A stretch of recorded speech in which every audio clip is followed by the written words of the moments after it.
10, 9, 8, 7, 6, 5, 4, 3, 2, 1.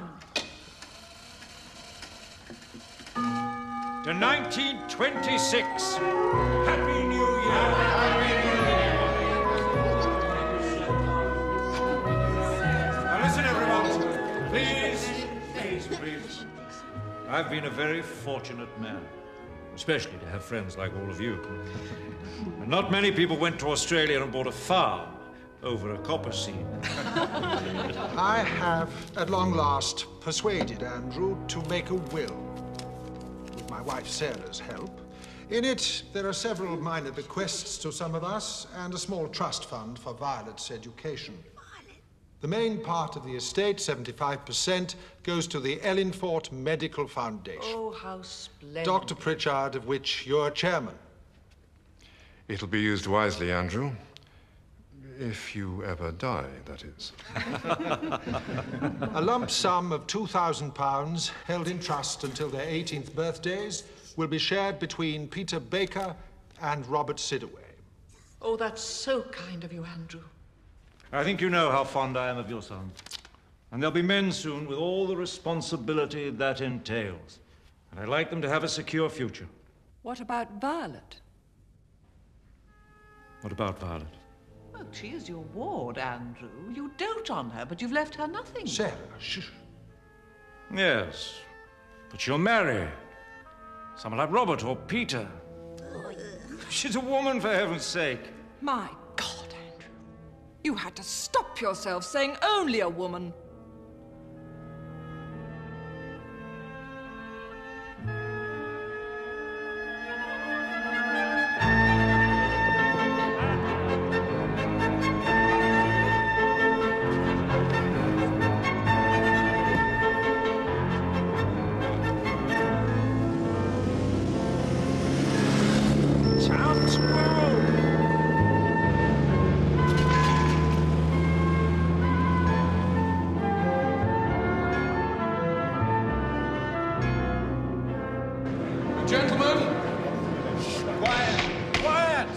The motion before us is, this House believes that women can never be accorded equal status with men.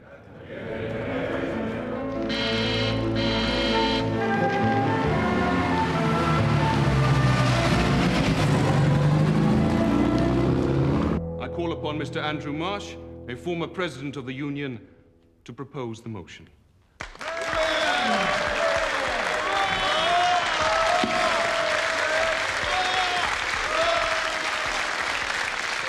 President, gentlemen, few people, if any here today, would deny their fellow human beings, regardless of color, creed, or gender, the fundamental right of respect.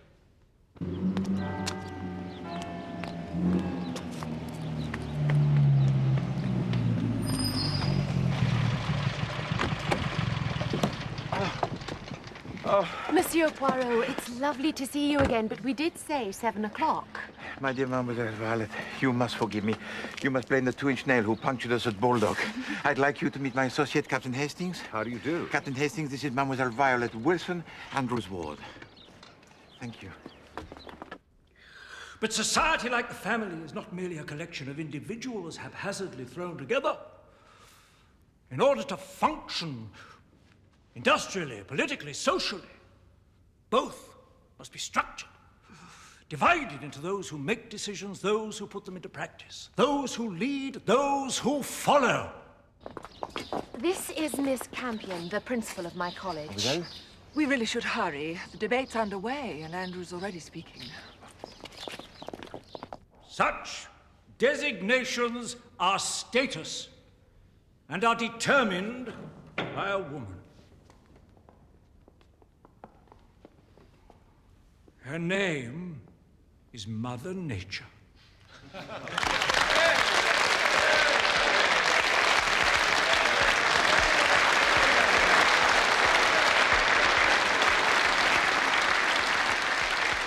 Gentlemen, I now call upon Mr. Robert Sidaway to oppose the motion.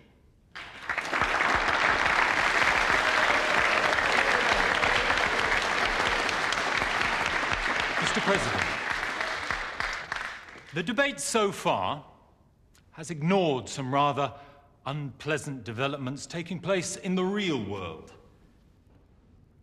A few months ago, two leaders of immense status, but with very little respect for anything, Adolf Hitler and Benito Mussolini, overran neighboring countries.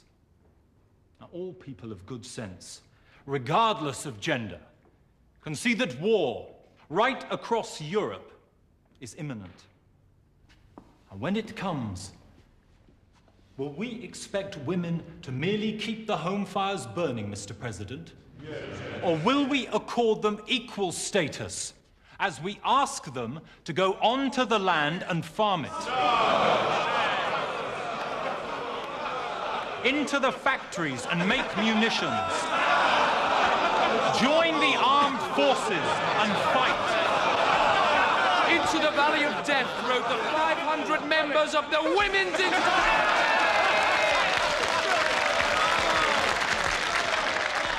If you'll let us work and die for our country, why won't you let us join the union? Or, God forbid, let us speak in a debate. Silence! Silence! I will not allow interruptions from the gallery. If it persists, I shall have it clear. Perhaps you're frightened we'll start talking sense.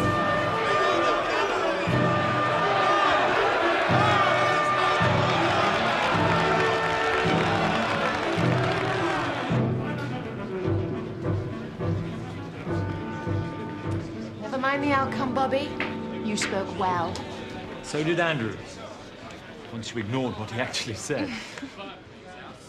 Congratulations, sir. A worthy victory. Pity the press won't cover the debate, Robert.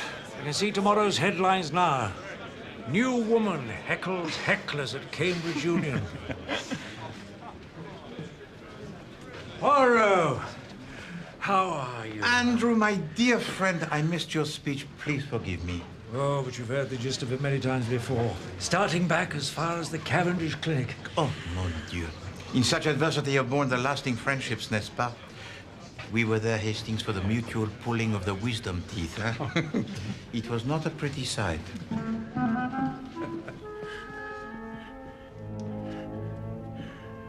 Damn doctor of mine never offers me anything for this wheezing. Perhaps because you tell him it does not bother you. Blasty man can see it now, surely. Uncle Andrew's had a wonky heart for years. It leaves him short of breath, though not of voice. This room is a place most industrious. Do you not agree, Hastings? Certainly is. I run a magazine, monsieur, called New Prospects. I'm hoping to expand it once I graduate. Merci. Do you have any money? Oh, Violet. If you won't invest, Uncle Andrew, I understand that. But somebody will. Have you tried one of the banks, Mademoiselle Violet? Were I a man, they would give me a loan tomorrow. Well, I told you the reason for that. Women in business are just begging to be taken advantage of. Right, Hastings? Can't say I really know any women. Oh, in business, that is. Point proved. Motion carried. 3 against 1, eh, Poirot? No, mon ami. 2 against 2. Look, I know you've booked into an hotel, Poirot, but why don't you join us for a few days at Crabtree? Come over tomorrow for lunch. We should be delighted.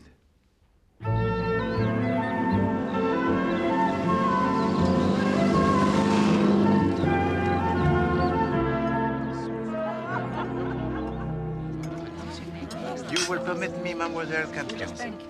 You like for your students to have the views of the very strong, n'est-ce pas? I positively encourage it, Mr. Poirot. John, before I forget, our meeting tomorrow, could we make it a little later? Why don't we meet for lunch? My office at 12:30. Affects you, Martin. I'm afraid I'm changing my will. It's your money, Andrew. Is Violet to be mentioned in your new will, sir? Setting aside your impertinence, Robert, I could have sworn the debate was over. Perhaps you feel I didn't win it convincingly. I'm sure he meant no harm, Andrew. You don't merely encourage the young Phillida, you overindulge them. I apologize, sir. Robert? I'll talk to him, Mrs. Sidaway. Robert! Sarah, will you please not fuss? Robert! Robert, wait! I'm sorry, Violet. But just because he won a stupid debate doesn't make his attitude right. Look, he is what he is, Bobby. And we'll never change him. And I'm not sure that I want to.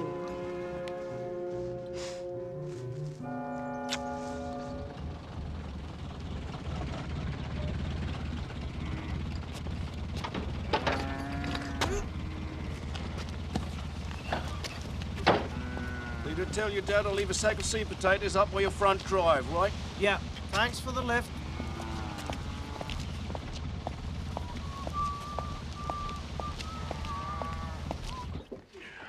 Andrew, it's been marvellous, but I've quite an afternoon ahead of me.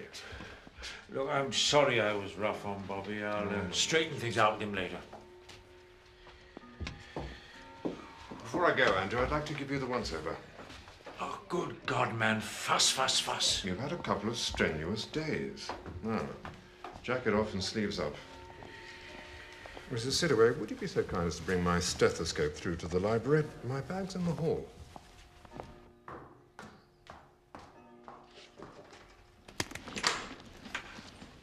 Afternoon, Mrs. Sidaway.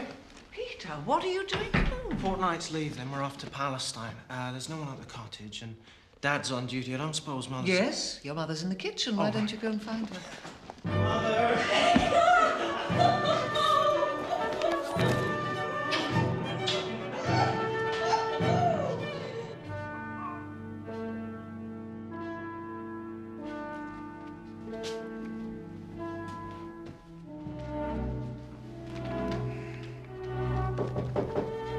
Entrez.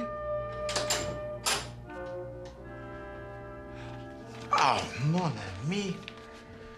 The good doctor, he tells you to get some rest and you ignore his advice.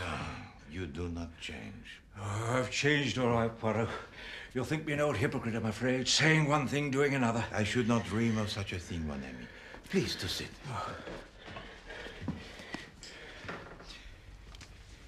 Even though, after all the things I've said about my health over the years, never taking anyone's advice, well...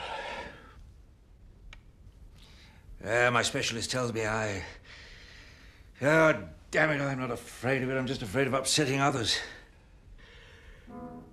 He tells you that your life draws to its close? Diable. You know, 10 years ago, I made a will. I have, at long last, persuaded Andrew to make a will. In it, I left several small bequests. In it? £250 to my lawyer, John Sidaway, and his wife, Sarah. To Miss Campion? Phillida Campion received £500, which she immediately pledged to her college for improvements. My housekeeper, Margaret Baker, and her husband, Walter, the local police sergeant, were already provided for by an earlier endowment. Their son, Peter Baker, and young Robert Sidaway were left £1,000 each to give them a start in life. But I left the bulk of my fortune to Dr. Pritchard as chairman of the Ellingfort Medical Foundation. If you ever die, that is. There was some consternation that night that I had excluded Violet from my will. But tomorrow I'm going to put that right. I intend to write a new will, leaving everything to Violet. Truth is, I've been so proud of her achievements at Cambridge over the past 3 years. She deserves it. I'd like you to be executor of that will, Poirot. Say you'll do it for me. But of course. Why this urgency? Who the hell is that at this time of night? Look, we'll talk more tomorrow. Oui, bien sûr. Good night. Bonne nuit, cher ami.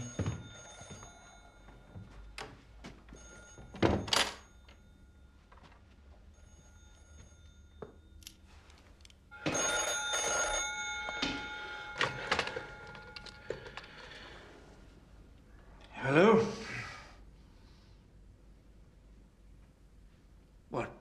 Now?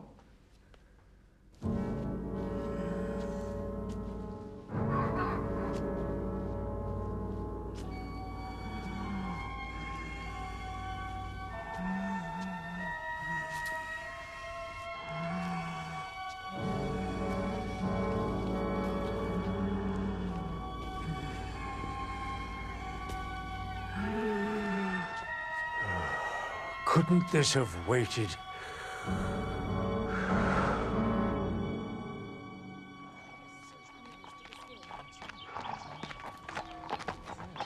Morning, Poirot. Good morning, Hastings. Bonjour, mademoiselle. What do you think of Samson? I think that he is large and you should take care, Hastings. We'll join you for breakfast, Monsieur Poirot.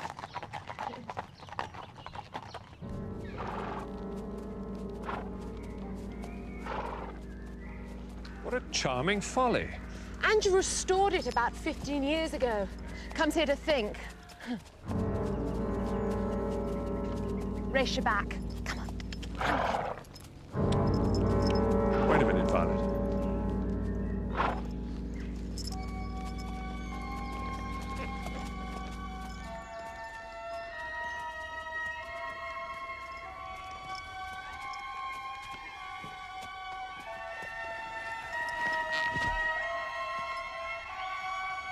Andrew?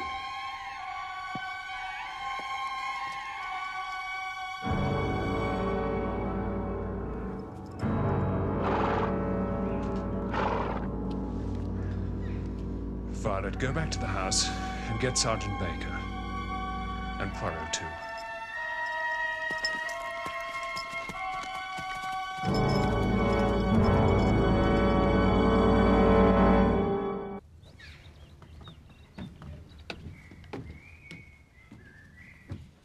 Sergeant Baker, you permit that I make a search?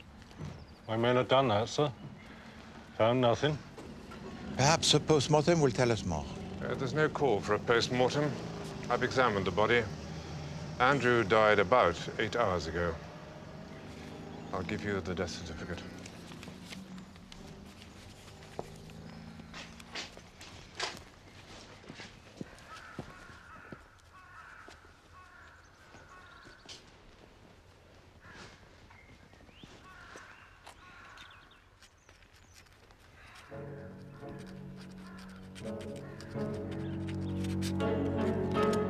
Heart failure? What's wrong with that? It says nothing. I've yet to see a corpse whose heart still beats. Poirot, the leading heart specialist in London would tell you that Andrew... His illness and I were well acquainted, Monsieur le Docteur. It's a bit odd to be walking around here in the middle of the night, though, don't you think? He often had a late stroll, Captain. Helped him to sleep. There you are, Walter.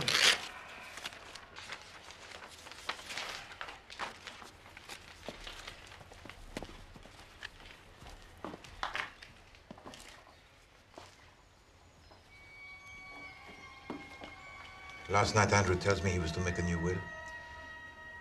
midnight, he gets a telephone call. This morning, he is dead. No, this is no coincidence, Hastings. We must make the search. And Hastings, leave not a rock unturned.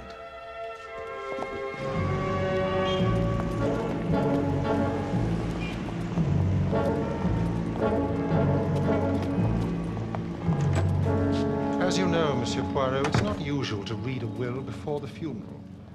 But in this case, I've made an exception, hoping to dispel your fears concerning Andrew's death. Thank you. Ladies and gentlemen, perhaps we should be seated.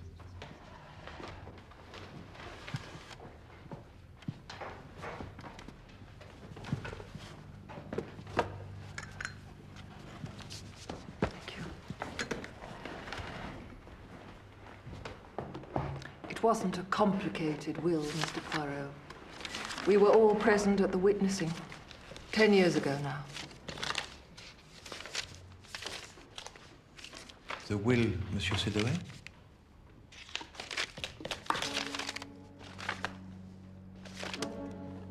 Doesn't appear to be here. Don't be absurd, dear. It must be. That'll be there somewhere, sir. Just a matter of finding it.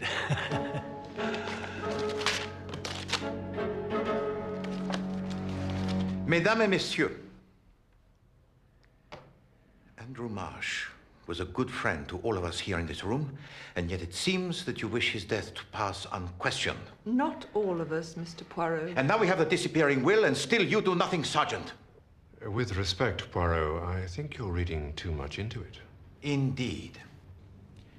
The new will that Andrew Marsh intended to write would have left everything to Mademoiselle Violet, with Poirot as executor. Very well, I will execute. But beware, mes amis, for in so doing, with or without your help, I will unravel the mystery of his death.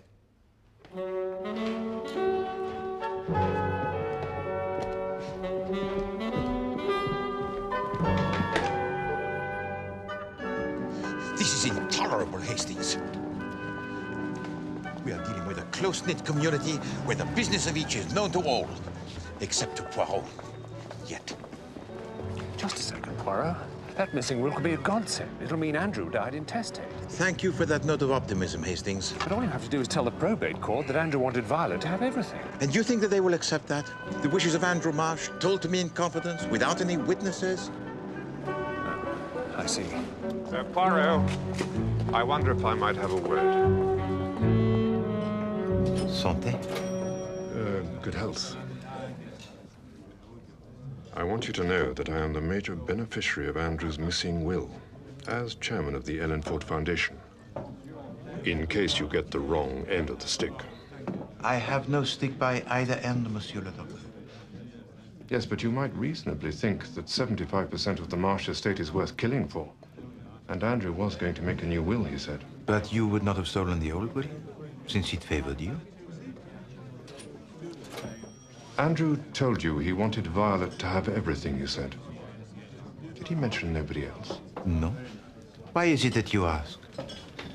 Because for a long time now, I've believed that Andrew had a son. Belief, Monsieur le Docteur, is good, but it is not good enough. Andrew, John, and myself, we met at Crabtree one night. Must have been 2 years ago now. Sarah was away, and Robert had just been accepted at Cambridge. His father was full of it, bursting with pride. To Robert. To Robert. To Robert. Robert. Thank you. Very happy for you, John. Oh, forgive me, both of you. I rattle on as if you fellows had sons to be proud of as well. What makes you think I don't understand your pride perfectly? You may be my solicitor, John, but you don't know everything about me. You see, Maggie? Andrew Marsh was always very fond of Margaret Baker. Maybe Peter is Andrew's son. I see. Doctor, I thank you. I have been stumbling around in the darkened room, and now you have switched on the light. You see how things go, Hastings? I believe that he was killed for his fortune, but the question still remains. Who would lay claim to it once he had died? Well, there's that son that Pritchard talks about. But then we only have his word that he exists. We find the son, mon ami. We also find the murderer. Soon we may have the word of Madame Margaret Baker. You can't ask a woman a question like that, Poirot. Not only can I, Hastings, I must. Met him in Australia, sir. Hired me as nanny to Violet, his business partner's child. When he came to England, he gave me the chance to come too. Which is where you met your husband, the Bobby of the village. Madame Baker, I truly wish to cause you no offense, but Monsieur Andrew Marsh, he admired you greatly, n'est-ce pas? Oh, yes. And you were also very fond of him. Yes. And perhaps it would be true to say that you did not work for him as the nanny to Mademoiselle Violet so much as to share in his life. Dad, I want to hear this. You're saying I might have a claim to his fortune, aren't you, Mr. Poirot? Be quiet. Dad, you always said Andrew had an eye for the ladies. Yes, well, in my case, he admired from afar.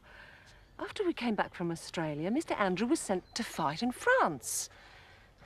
You were conceived while he was away. By the time Andrew got leave, Peter was 3 months old. So you worked as the nanny to Mademoiselle Violet while Monsieur Andrew, he was absent? Yes. Well, his other friends pulled their weight, of course. But Miss Campion's not much good with small children. Nor Mrs. Sidaway come to that, in spite of being a children's nurse.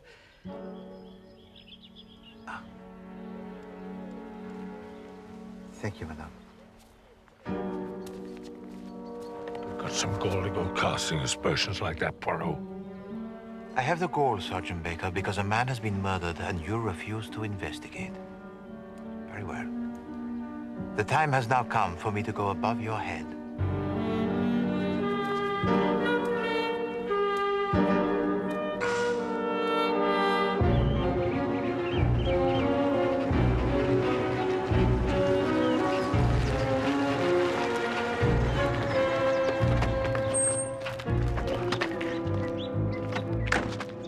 Thank you for coming, Chief Inspector. You have met Sergeant Baker, I see. Yes, I must say, Poirot, that in spite of your comments, he seems like a reliable chap to me. This way, Chief Inspector.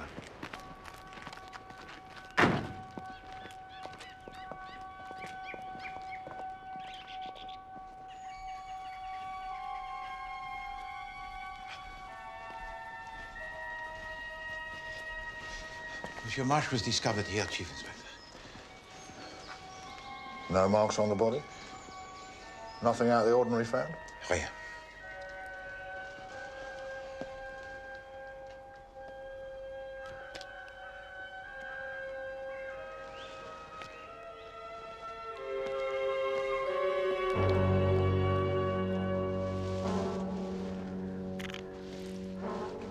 What's this, then, if it isn't out of the ordinary? C'est incroyable. Looks like a medicine bottle to me. I myself searched this area, but meticulously. Must have missed it, Poirot. Any of the local quacks reported one of these missing? No, sir. Sorry, sir. We'll get onto it right away. I'll ask Dr. Pritchard. Pritchard? He's the chairman of the Ellingford Medical Foundation. Dr. Martin Pritchard. Listen, Poirot, don't tell people I'm in the neighborhood yet. I shall need to see the coroner's officer. I want a post-mortem. I want to know what was in this. Miss Campion, could you spare us a few moments? I am rather pressed for time, Robert. Please, Phillida. It's about my mother, Miss Campion. About me.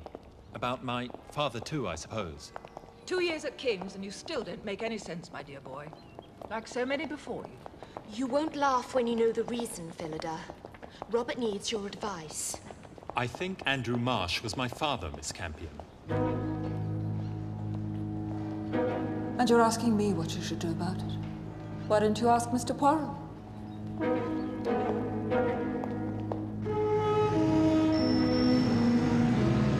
But, Robert, why didn't you mention this before today? My mother only told me about it last night. Took some guts on her part. It doesn't seem to have upset you unduly, Robert. Well, after some thought, what difference does it make? Eh bien, Monsieur Robert, I will tell you the difference. In the will that is missing, you inherit a small fortune. If you can prove you are his son, you will inherit a vast one.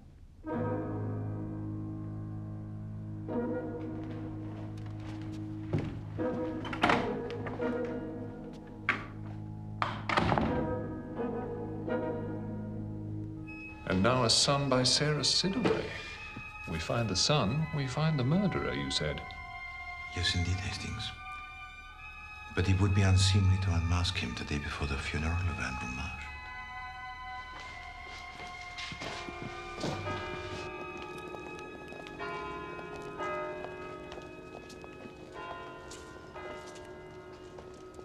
Man had a lot of friends, Poirot. What good are many friends, mon ami, when you have one bad enemy?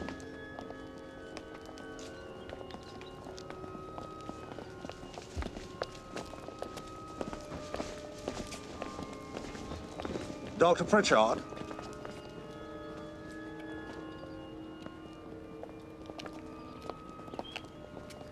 You look to be in the rudest of health, Chief Inspector. You have met before? Would you care to fill these gentlemen in, sir, or shall I? Very well, then. We met in London 15 years ago. Dr. Pritchard here was running a so-called humanitarian group, helping the terminally ill to kill themselves. To end their suffering, you mean? We investigated his organization, but couldn't prove anything. At a rough guess, I'd say he's up to his old tricks again. No. Yours, Doctor, according to the manufacturer. They send them out with batches of insulin, all numbered so they can keep tabs on them. Because as well as working miracles, insulin can also be lethal. I don't understand. The post-mortem found needle marks in Mr. Marsh's upper arm. Martin Arthur Pritchard, I'm arresting you for the murder of Andrew Marsh. You're not obliged to say anything, but anything you do say will be taken down and used in evidence.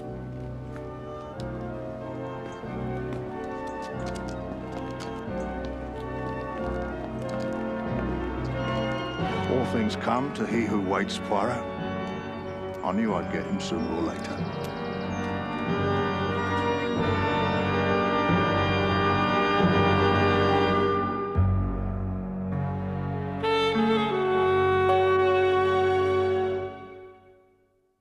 Just because the solution to a crime is simple, Poirot, doesn't mean to say it's wrong.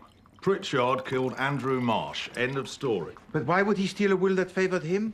No, Chief Inspector. Still, it has not been found, nor, I believe, will it ever be. Did you question other suspects? Did Sergeant Baker? Of course we didn't, because there weren't any. Robert Sidaway and Violet Wilson. Monsieur Poirot is expecting us. What about that telephone call, Chief Inspector? The one that Andrew received at gone midnight. Pritchard, of course. Honestly, you two, when you're backed into a corner... Miss Wilson and Mr. Sidaway. Monsieur Poirot, we thought you should be the first to know. We're going to America. Robert's going to forego his last year at King's, and there's a berth on the Queen Mary leaving on Tuesday. Mademoiselle Violet, Monsieur Robert, please to sit.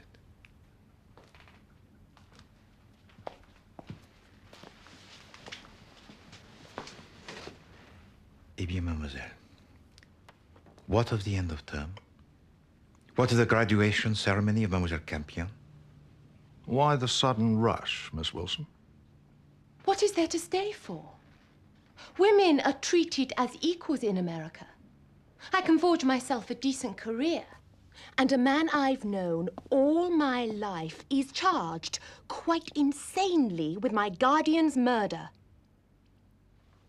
Mademoiselle Violet, your late guardian would not have wanted you to miss the graduation ceremony. I beg of you, before you finally make up your mind, to give Poirot a little more time. Please.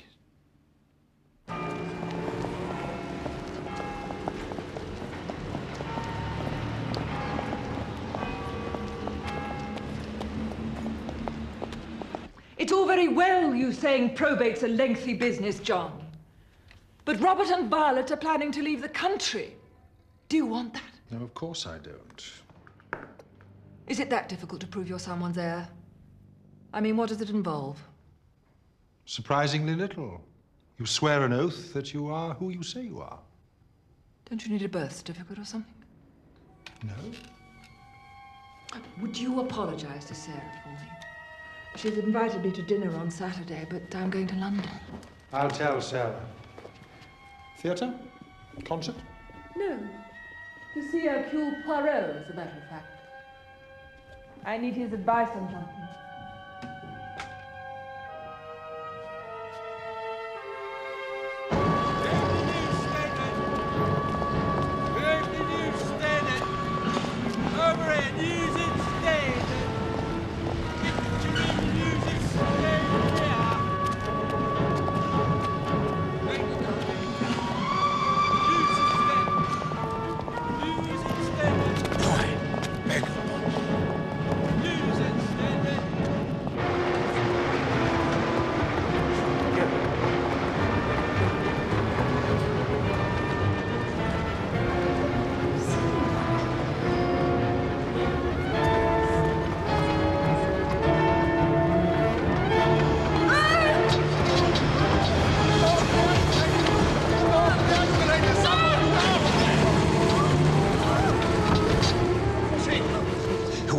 Mademoiselle Campion down the moving stairs, it was not Dr. Pritchard. He is in your custody. Yes, well, we don't know that anyone pushed her yet. But he is not the murderer, Chief Inspector. The murderer is still at large. Well, we obviously got her here pretty quickly. At least we know she survived. Nurse? Please. I shall need to speak to Miss Campion as soon as possible. Well, you can't. She's concussed. Very nasty fall, gentlemen. Legs broken in 2 places. She will recover soon. I think you'll find Mrs. Campion's made of pretty strong stuff. She's a miss, Doctor. Miss Campion. You called her Mrs. You, know her well? Well, No, but we know she's not married. Tell me, Doctor, did you call her Mrs. out of habit or a slip of the tongue? Look, I'm sorry, I didn't mean to speak out of turn, but... If there's something you know, Doctor, it's your duty to tell us. Miss Campion has had a baby at some time in her life. By caesarean section, no less.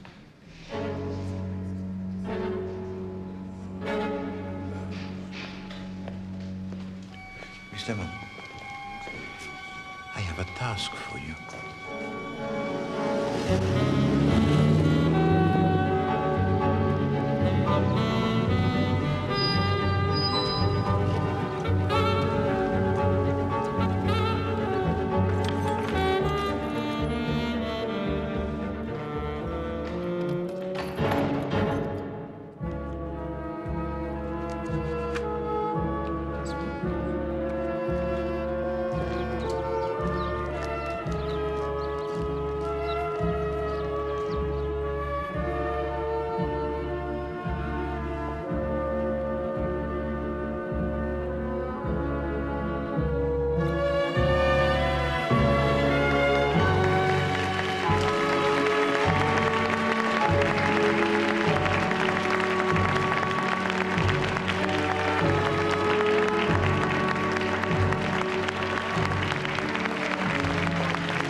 Ladies and gentlemen, the end of the academic year is something I would never miss.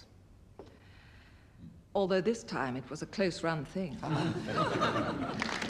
As you know, this is always an informal occasion, because while the university here at Cambridge acknowledges the hard work of its male students, it doesn't yet see fit to hold a degree ceremony for women. So I hold my own. Bravo!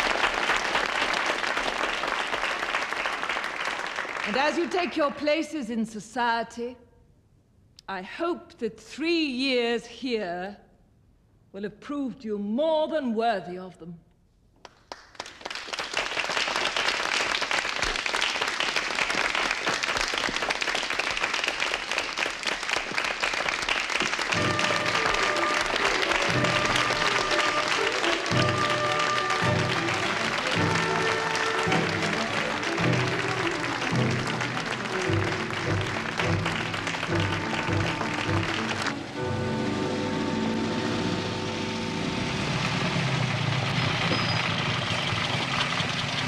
Thank you, Hastings. A smile of triumph, Miss Lemon? of course.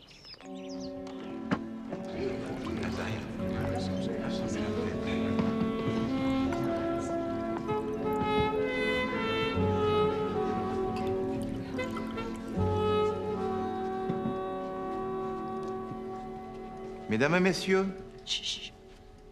to begin, I think it is fitting that we should make a toast to our dear late friend, Monsieur Andrew Marsh. Andrew Marsh.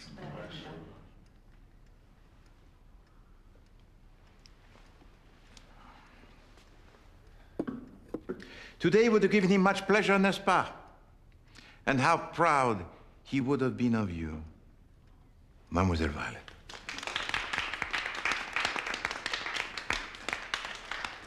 « However, there is someone in this room who denied to him this pleasure. You mean his murderer's here? One of us?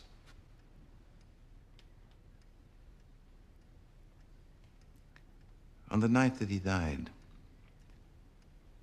Monsieur Andrew Marsh asked me to be the executor of a new will he would make.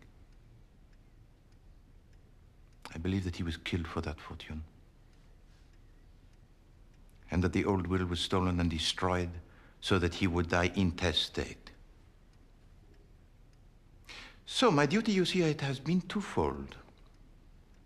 First, to find the murderer, and then before this ruthless murderer could lay claim to it, to deliver his estate to Mademoiselle Violet according to his wishes. However, this murderer, he was at work even as my dear friend Andrew told to me his news most tragic.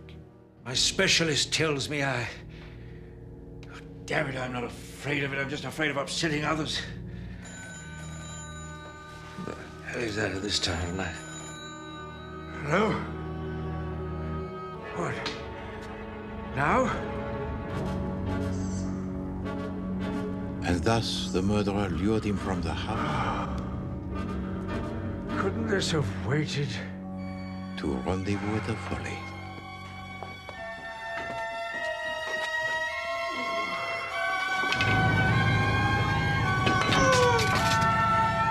And here, our murderer administered a massive and fatal dose of insulin in a cowardly attack upon a man who was sick and weakened.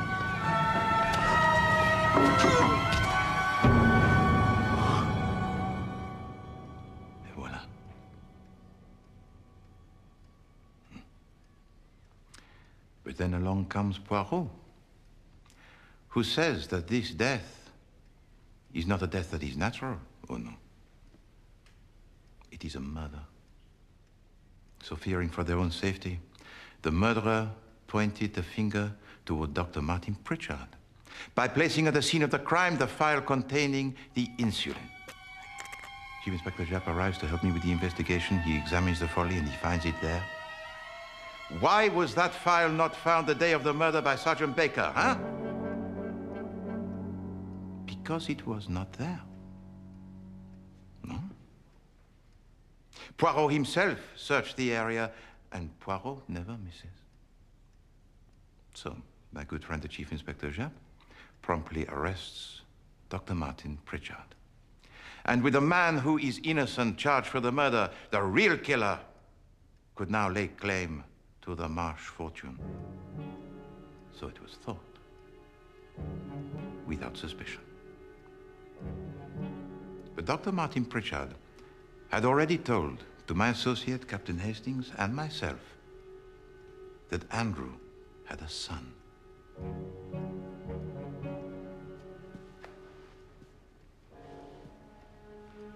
Peter, perhaps?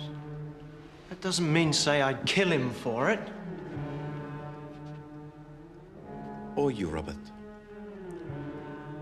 Now, your claim had to it more substance, n'est-ce pas? Because you believed that Andrew Marsh and your mother were lovers. Robert was with me the night of Andrew's death, Monsieur Poirot. Violet, don't. Was the arm that pushed Mademoiselle Campion down the moving stairs yours, Peter? Yours, Robert?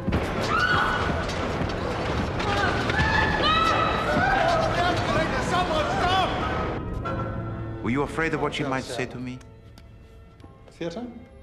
Concert? No.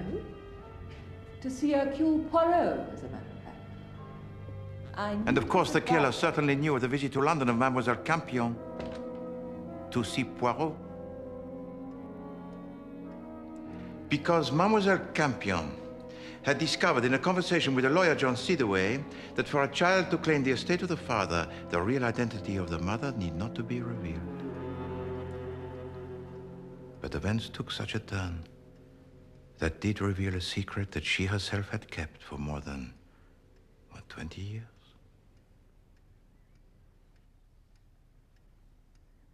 What Mr. Poirot means is that the doctor who treated me saw that I'd had a baby.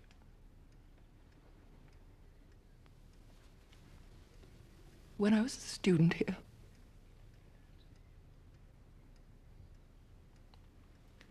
It was but a short step for my secretary, Miss Lemon, to discover the name of that baby.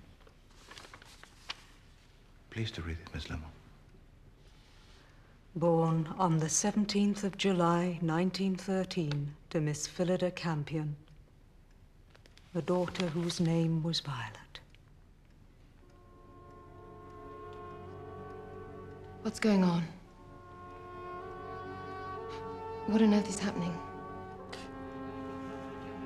Was it necessary to pry into Phillida's past, Poirot?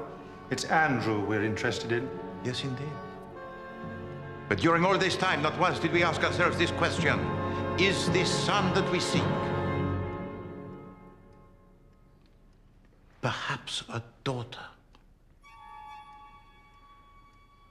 So Violet is Andrew Marsh's daughter. Yes.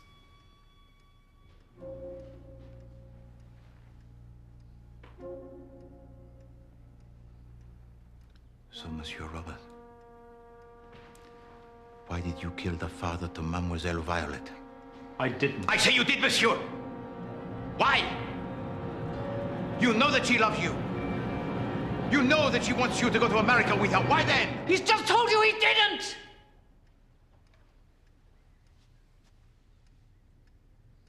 No, madame. Perhaps, Robert, he is not the murderer. Because, just as we thought the heir of Andrew had to be a man, so too did we think of the murderer. This killer was someone who stole a syringe from the bag belonging to Dr. Pritchard, who knew the power of insulin. And you, I was told, had been a children's nurse. Madame Sidaway. It was you who convinced Robert that he was the son of Andrew. It was Robert who told you of the visit of Mademoiselle Campion to London, where you followed her, where you pushed her down the moving stairs. Because you were afraid that at last she would reveal Mademoiselle Violet as the rightful heir. No.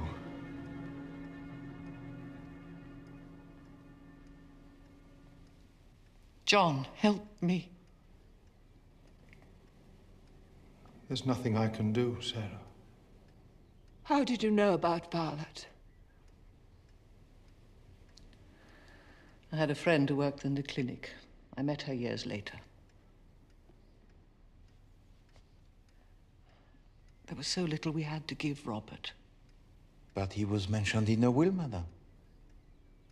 Why did you steal and destroy it? Because I wanted him to have everything! Why should it all go to Violet? Because Andrew Marsh wished it. As proof that she was his daughter. And his equal.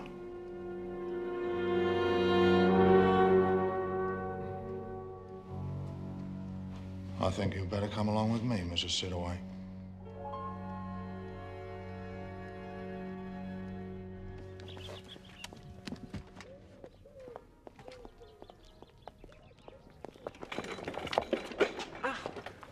Mademoiselle Campion, Mademoiselle Violet. Your magazine could not have a name that is better, huh? The New Prospects. For these are very exciting for you both, are they not? They certainly are. And I'm going to use the inheritance to start my own publishing company. And you, Monsieur Poirot, shall be my first subscriber. Thank you, mademoiselle. You know, the companies, they have a chairman, huh? But in this instance, why not a chairwoman? You already have the chair, I see. Not for much longer. Plaster comes off a week today. And what of Robert? I think I can persuade him to finish his degree. That is good. Alors, au revoir, mesdemoiselles. et bonne chance. Thank you, Monsieur Poirot.